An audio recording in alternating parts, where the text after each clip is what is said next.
तो आज हम पढ़ने वाले हैं जो हमारे पास में डिफेक्ट्स होते हैं ना, यानी सॉलिड स्टेट के अंदर जो डिफेक्ट्स का टॉपिक है उसका एक फ्लो चार्ट पढ़ेंगे हम। ठीक है, तो शुरू करते हैं। देखो, सबसे पहले तो बोलता है कि अगर किसी क्रिस्टल के अंदर ना डिफेक्ट आ रहा है, सॉलिड स्टेट में हम यही पढ़ेंगे ना कि जो अलग अलग कंपाउंड्स के जो क्रिस्टल होते हैं उनके अंदर जो डिफेक्ट आते हैं वो क्यों आते हैं। तो किसी भी क्रिस्टल के अंदर डिफेक्ट आने के तीन कारण होते हैं, जिसमें से सबसे पहला कारण होता है हमारा फास्ट क्रिस्टलाइजेशन। फास्ट क्रिस्टलाइजेशन का मतलब क्या होता है कि मान लिया कि आप किसी चीज का क्रिस्टल बनाने जा रहे हो। ठीक है, तो हम लैब में जब क्रिस्टल बनाते हैं हम क्या करते हैं, सबसे पहले तो जो भी हमें क्रिस्टल बनाना है उसकी इम्प्योर फॉर्म को हम लेंगे और उसको बिल्कुल पाउडर फॉर्म के अंदर कन्वर्ट करेंगे। फिर हम उसको उसके अंदर वाटर मिक्स करके एक टेम्परेचर तक हम उसको हीट करते हैं। आफ्टर डेट उसको फिर हम फिल्टर करते हैं और फिर क्या करते हैं, हम उस क्रिस्टल को कुछ टाइम के लिए जो आपका लिक्विड है उसको छोड़ देते हैं कि भाई इसके क्रिस्टल्स बन जाएं। किसी क्रिस्टल को बनने में 2 घंटे लगते हैं, किसी को 1 घंटे, किसी को 2 दिन भी लगते हैं। तो अब वो तो उसका जैसे फिक्स टाइम है। मान लिया कि किसी चीज के क्रिस्टल को बनने में पूरा 1 दिन लगना था आपको, लेकिन आपने क्या करा कि एकदम से उसके जल्दी क्रिस्टल बनाने के लिए या तो एकदम से उसको क्या कर दिया, मान लिया कि उस गर्म आपका जो सॉल्यूशन था। ठीक है, क्रिस्टल हम कैसे बनाते हैं लैब के अंदर, सबसे पहले तो जो आपका क्या होगा, जो भी आपके पास में इम्प्योर फॉर्म के अंदर क्रिस्टल था, मान लिया अगर नमक का ही क्रिस्टल था तो इम्प्योर फॉर्म में यानी कि उसके अंदर कोई डस्ट पार्टिकल होंगे या किसी और चीज की इम्प्योरिटी होगी। तो आपने क्या लिया, इम्प्योर फॉर्म लिया आपने क्रिस्टल की, उसका पाउडर बनाया आपने, उसको फिर वाटर के साथ में मिक्स करके आपने उसको बॉईल करा कुछ टाइम तक। बॉईल करने के बाद में फिर जो आपके पास में जो सॉल्यूशन था, यानी आपके पास में जो भी किसके अंदर बनाते हैं हम, हमारे पास में चाइना डिश के अंदर सपोज आप उसको हीट कर रहे थे। ठीक है, तो आपने बॉईल कर लिया। तो अब क्या करेंगे, आपका जो यहाँ पर सॉल्यूशन बना होगा आप उसको क्या करोगे, फिल्टर करोगे। तो फिल्टर करने के बाद में जो आपका यहाँ पे हमने फिल्टर कर लिया, इस चीज को फिल्टर करने के बाद में जो आपका फिल्ट्रेट बचता है आप उसको क्या करते हो, अब कुछ टाइम के लिए उसको सेटल होने के लिए हम क्या छोड़ देते हैं ताकि हमारे प्योर फॉर्म के क्रिस्टल्स आपके तैयार हो जाएं। ठीक है, लेकिन अब मान लिया कि वो गर्म सोल्यूशन था ना, अब आप उसको क्या करोगे, ठंडा होने के लिए टाइम दोगे। लेकिन क्या करा आपने, उसने एकदम से ठंडा पानी डाल दिया, मतलब कि क्रिस्टलाइजेशन धीरे धीरे होनी थी लेकिन आपने फास्ट करने के लिए क्या करा उसको, मतलब अपने आप से कोई एफर्ट डाल दिया, तो यानी वो अच्छे से सेट नहीं हो पाएगा। तो वही पहला रीजन है डिफेक्ट आने का, फास्ट क्रिस्टलाइजेशन। यानी हमने जो क्रिस्टलाइजेशन की जो प्रोसेस थी, क्रिस्टल बनाने की जो प्रोसेस थी उसको हमने फास्ट कर दिया। ठीक है, दूसरा रीजन है हीट एब्जॉर्प्शन। मान लिया आपकी आपका कोई क्रिस्टल था, उसने क्या करा, हीट को एब्जॉर्ब कर लिया, तो भी वो क्या करता है, डिफेक्ट को शो करता है। जैसे हम जिंक ऑक्साइड के अंदर पढ़ेंगे, वहां पर जैसे ही वो हीट को एब्जॉर्ब कर लेता है तो उसके अंदर डिफेक्ट आ जाता है, वो येलो कलर का हो जाता है। ठीक, तीसरा रीजन है इम्प्योरिटीज, कि आपके क्रिस्टल के अंदर कहीं से इम्प्योरिटीज आ गई तो उस केस के अंदर भी आपका डिफेक्ट क्रिएट हो जाएगा क्रिस्टल के अंदर। तो ये तो हो गए हमारे 3 रीजंस।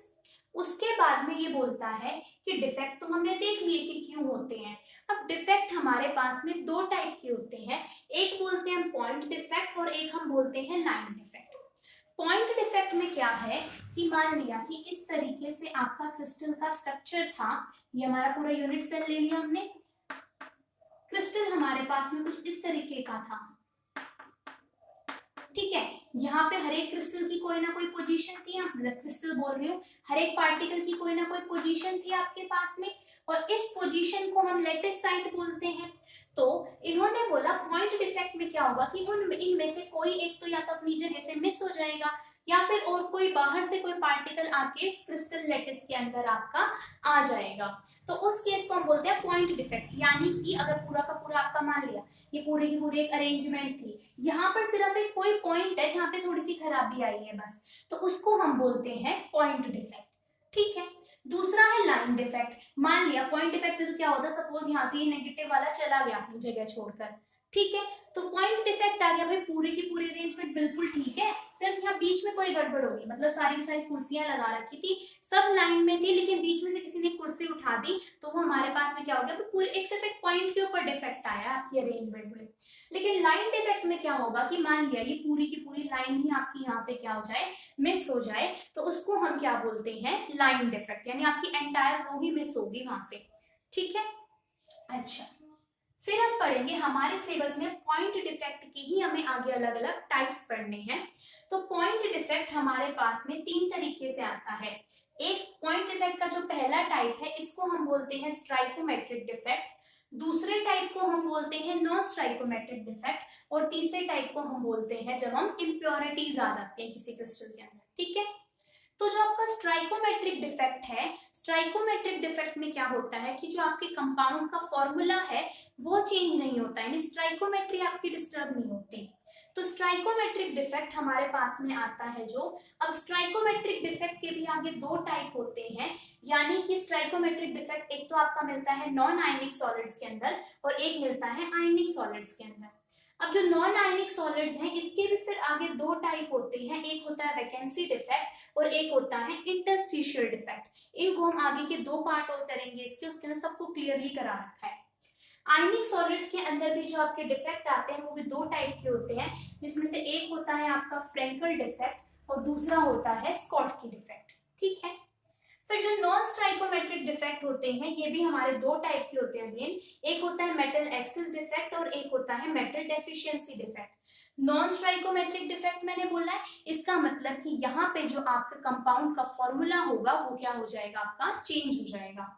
ठीक है, यहाँ मैंने एक एफ सेंटर वर्ड लिखा हुआ है, तो एफ सेंटर आपके प्रोड्यूस होते हैं जब मेटल एक्सिस डिफेक्ट होते हैं, यानी इसके अंदर जो आपके क्रिस्टल्स होते हैं ना उनके अंदर कलर आ जाता है। फिर हमारे पास में थर्ड पॉइंट डिफेक्ट है, यानी जब इम्प्योरिटीज की वजह से डिफेक्ट आता है। इम्प्योरिटीज की वजह से डिफेक्ट देखें तो मेटल्स के अंदर आता है, मेटल्स के अंदर हम किसको इम्प्योरिटी डिफेक्ट बोलेंगे, अगर हम अलॉयज बनाते, अलॉयज क्या होता है, 2-3 मेटल्स को मिक्स किया जाता है।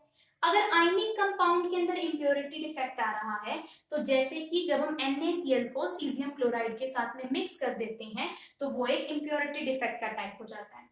तीसरा है कोवेलेंट कंपाउंड, यानी कि कोवेलेंट कंपाउंड जो हमारे होते हैं उसके अंदर जो डिफेक्ट आता है वो आता है सेमीकंडक्टर्स, जिसको हम बोलते हैं। हम एक तो नॉर्मल प्योर सेमीकंडक्टर बोलते हैं, लेकिन जब हम उसके अंदर डोपिंग करा देते हैं, डोपिंग का